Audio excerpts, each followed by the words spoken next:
बिस्मिल्लाहिर्रहमानिर्रहीम। अस्सलाम वालेकुम सेकेंड ईयर क्लास। अपना आज का लेक्चर शुरू करते हैं। हम लोगों का टॉपिक चल रहा है रिएक्शंस ऑफ अल्कीन्स।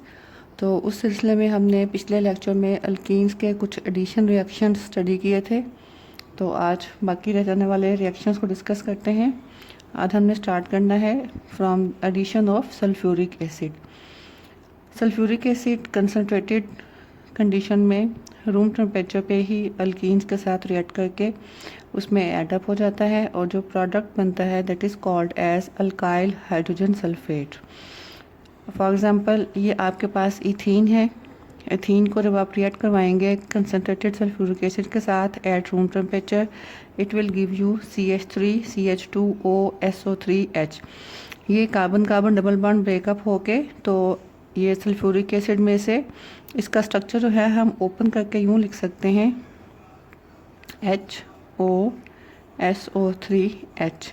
तो ये यहाँ से बॉन्ड टूटता है सल्फ्यूरिक एसिड का और एक प्रोटॉन यहाँ से अलग होके इस कार्बन पे चला गया, ये CH3 बन गया। ये नेगेटिव पोर्शन सारा HSO4 या आप इसको कह लें OSO3H ये दूसरी कार्बन पे ऐड हो जाता है। तो ये एडिशन जो है ये भी मार्कोनिकॉफ रूल को फॉलो करती है। अगर कोई अनसिमेट्रिकल अल्कीन हो तो फिर नेगेटिव पार्ट जो है ये वाला HSO3O ये उस कार्बन पे जाएगा जहाँ पे लेस नंबर ऑफ हाइड्रोजन होंगी।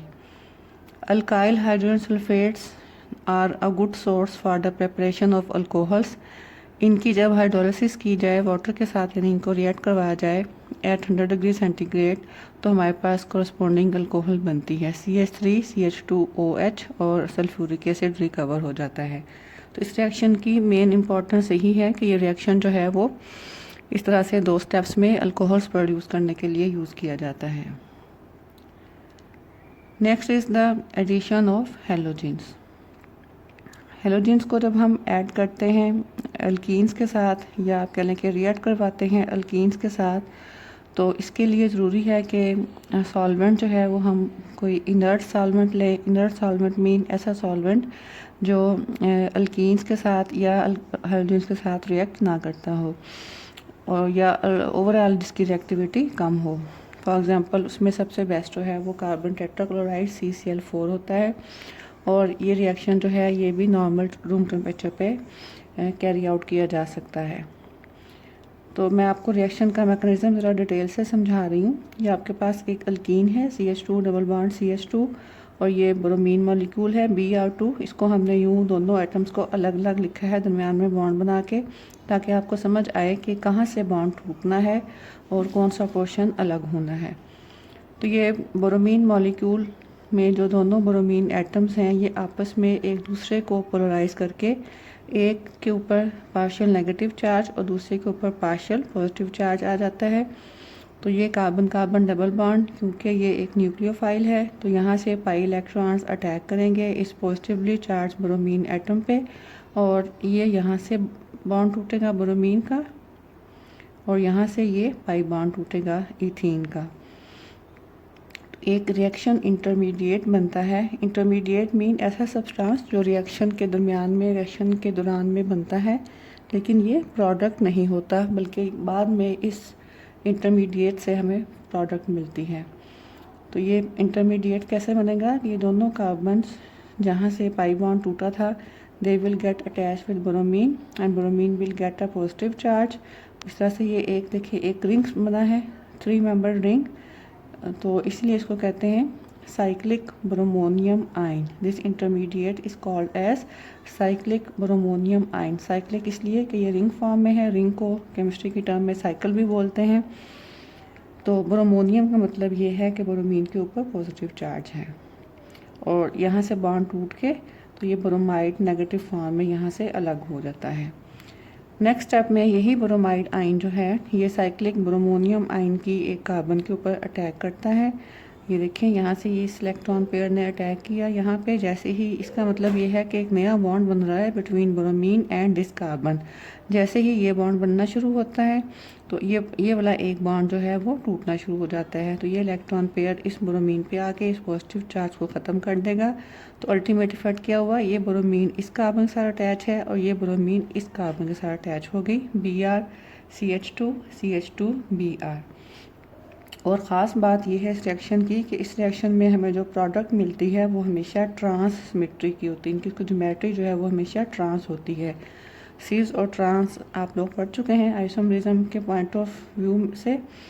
तो क्योंकि हमेशा ट्रांस प्रोडक्ट इसलिए बनती है कि जब भी सेकंड स्टेप में ब्रोमाइड आयन अटैक करेगा कार्बन के ऊपर, तो हमेशा ये opposite to the first bromine atom attack होगा इसका। क्योंकि अगर वो इस साइड से अटैक करता है तो यहाँ पे देखें, यहाँ पे जो है वो काफ़ी रुकावट पेश आती है, हिंड्रेंस पेश आती है, क्योंकि यहाँ पे ऑलरेडी साइक्लिक फॉर्म में एक ब्रोमीन अटैच है, तो जो कि इस अटैक में हिंड्रेंस क्रिएट करती है। जबकि ऊपर वाली साइड से अटैक करना जो है वो कंपैरेटिवली आसान है। इसलिए हमेशा इस रिएक्शन में जब भी साइक्लिक ब्रोमोनियम आयन बनेगा तो प्रोडक्ट हमारे पास ट्रांस होगी। लास्ट एडिशन रिएक्शन है हमारे पास addition of hypohalous acids. The compounds with general formula HOX are called as hypohalous acid. X जो है यहाँ पे हेलोजन एटम के लिए यूज़ हो रहा है, ब्रोमीन या क्लोरीन आमतौर पे यूज़ होते हैं।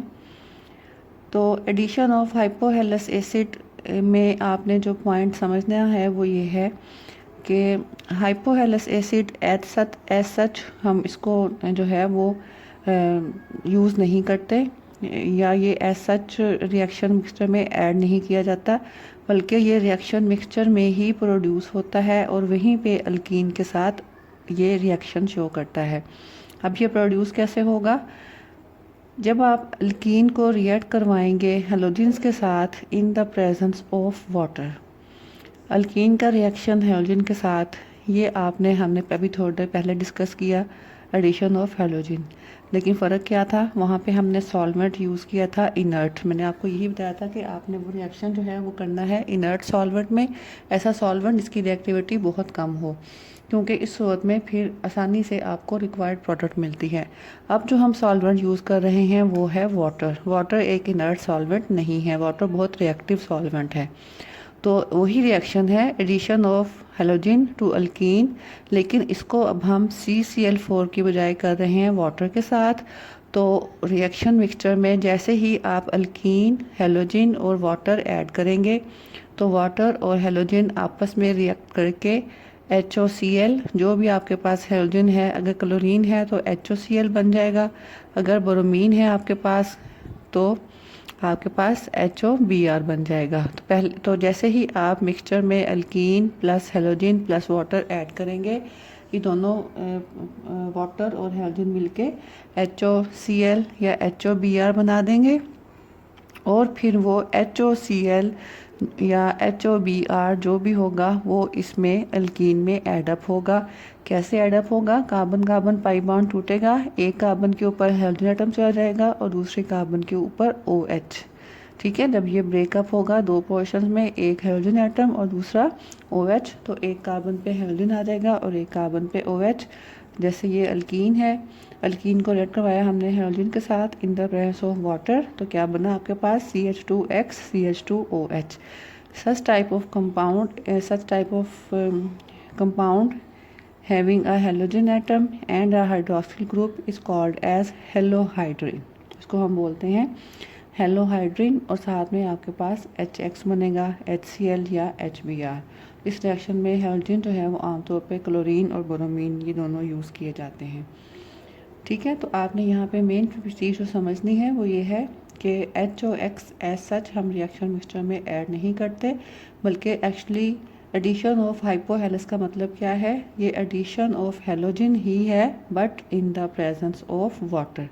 जो पहले आपने पढ़ी वो थी addition of halogen in the presence of some inert solvent. देखिए, सॉल्वेंट चेंज करने से हमारे पास प्रोडक्ट चेंज हो जाती है। सॉल्वेंट CCl4 था, तो प्रोडक्ट जो है वो आपके पास डाइब्रोमो इथेन बनी थी। अब सॉल्वेंट वाटर है तो प्रोडक्ट आपके पास हेलोहाइड्रिन बनी है।